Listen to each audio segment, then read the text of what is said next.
Guru team, welcome back. Welcome back to another Rough Reviews. This is let's call it a simulator. This is a wine making simulator called 100 Days. This was on sale on the store a few weeks ago, long before the Black Friday deals. It was on like super cheap, cost of a cup of coffee. So it's like, well, why not? I get stuck in. Didn't have super reviews, but there's something strangely, oddly addictive about it for me, anyway. So, yeah, so look, there's a story mode here, which is, this cozy little story kind of thing, which I won't bore you with or tell you about. You can go in and find out for yourself. There's a couple of twists and turns. It's very interesting, very simple, not very challenging as a story. But the game has its own particular challenges, which we'll talk about in a minute. And that takes place here at Piedmont. There's another map called the Napa Valley map, which is slightly different, but game remains largely the same. And you have endless mode, you have challenge mode, etc. So yeah, so I've been playing it through, and yeah, look, it's not that bad. So it's kind of interesting. So it has this board. Now I've seen this kind of thing before, not necessarily in exactly this same way. But for example, you'll see that there's a thing here on the board that says Bricko number one. Bricko is one of my vineyards, one of my crops. It's a red wine crop. See, we've got some treatments happening here. If we go over here to the menu on the left and we open, let's say open winery. Is there any tasks I need? Yes, so look, here's a task here, vertical screw press. If I select that I need this cleaning, it pops out this card. Now this card has a shape attached to it. Um, it says I need more money to do this, so that's not a great start. I'm down to my last $1,000 on this one, so I would need more money, which is fine. Look, I can go to a bank. Um, oh, I'm currently waiting to repay a loan. So I can't even take out a loan. So there you go. I can't do any money. But if I could, you'd see that it's a particular shape, and of that particular shape, um, I can fit that onto the board.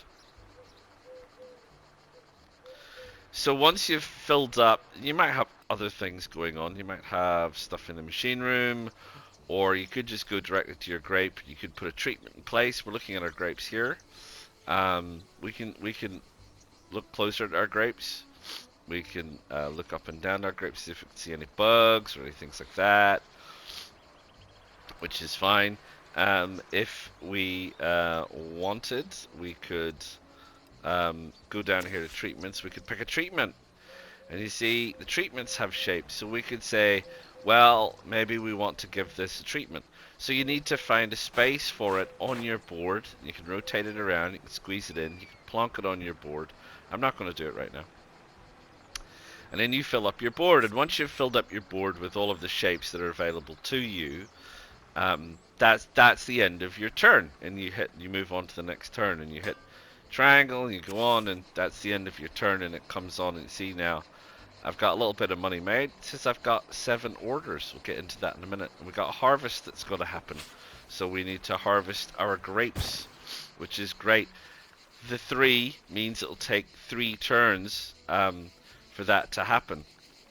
And then my grapes will be harvested. I've got my cleaning press ready to go now, so I can plonk that in, get that sorted, because my vertical press is going to need to clean, and so on. There's a whole list of stuff here that you need to do in relation to your vineyard.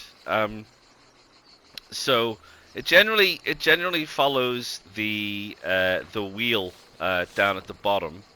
Sorry, the menus are not great. The menus are not great. So we'll go back to the top. It generally follows the wheel, which is suckering, trimming, crop thinning, harvest, pruning, and weeding. And you need to do that every year. And those jobs come up, and you do those. You need to make sure you do them in the right order. If you don't do them in the right order, say you do suckering before weeding, um, you reduce the quality of your grapes. And there's different processes for your red wines and your white wines, and you need to make sure you research some of the technology. We'll have a look at that in a minute. You carry on, you do all these little bits and pieces, which are great, and you need to get, perhaps for your red wines, your malolactic fermentation, your aging process, and all the rest of it. For the red wines, you have the same, but you can see here that for a red wine, it's crushed then fermented. For a white wine, it's crushed then pressed, then fermented. So there's different ways to do it and treat diseases. Now you have all these different grapes. Now I've not gotten as far as the other grapes, so I've only done the Barbera and the Chardonnay. And you'll see that there's a chart on the bottom there, and it says body, sweetness, tannin, acidity, and typicity, which is how typical it is to a good quality wine, etc. And you'll see there's some stars. So during the course of my experimentation with my wines, um, I have found out that the best body I'm aiming for is 1, 2, 3, 4, 5, 6, 7, 8, and that's where the star is. So if I get the body up to 8, I get a really high score for body. If I get sweetness at 2, I get a really high score for sweetness. Tannin, I don't know. I suspect it's 4. I haven't managed to achieve an exact 4 yet. I've achieved some others, as you can see, but I think it's around about 4. Acidity, I think, is all the way to the top. I haven't done that. And typicity is all the way to the top. Chardonnay, I haven't done on this map, but I did as part of the story, and there's some stuff, and there's a whole bunch of other things. So the game really is about growing your grapes and trying to get as high a value as possible for your grapes, right? So you can see here that there's a lot of data on my vineyard, and you can see that I have been making some wines, and you'll see that they range from a 50 to an 80, which was a stroke of luck, and then we have a couple in the 70s. So the 50 was my first crack at it. On this one, it's kind of hard because your grapes, your vines are not in the greatest condition, so you need to work up to it. And then Secunda came out really well, which is great, but it was a bit thin on the body. And in the others, I started to figure out a little bit more how to balance things. So part of the game is working through different rounds of actions to see how good a wine you get at the end of it. So it's about 12 turns, I think. I think each turn is kind of, equivalent to a kind of a month. So it takes about 12 turns to get a bottle of, or bottles of wine out. And you can see I've sold all of these. The orange zero means I've sold them. There's 1,610 bottles of the Quattro remaining, which is fine, and it's doing very well. And you go to your wine orders, and you can see if there are any orders that are required. Now I have a shop, so my orders are being handled automatically. I don't have to start off. You have to do it all manually. Decide who's getting your wine. In this case, these people that are all orange are getting my wine, which is great, and that's awesome, and that's going to make me a bit of money. It doesn't tell me what the total is, but total is going to be 679. What is that? That's 1200, 1800, 1900. It's going to be a couple of grand. So I'm going to get a couple of grand from these various people. This is what's left in my warehouse. This is a special order. She wants something with a maximum tannin and a maximum acidity. Well, I don't have any of that, so I can't help you. She does though. She's quite happy with me giving her some of that, so I can sell her some of that. That's 400 bottles, but that'll get me 6,000 euros. So we'll sell that, and that's awesome. And away you go, and that's it. And then when I hit my end turn, you'll see that I'm now up to 7,000. Oh, there's a heat wave. Oh no. So we're going to lose a bit on the old grapes as they're being harvested thanks to the heat wave. Thank you very much. Very little. So there you go. So I could pop that in there. What have I got? That's already done. So we could do that. We could do that. We could put some preventative on our Bricko. So there you go. The other thing here is technology. So you have these technology trees. This is board upgrades.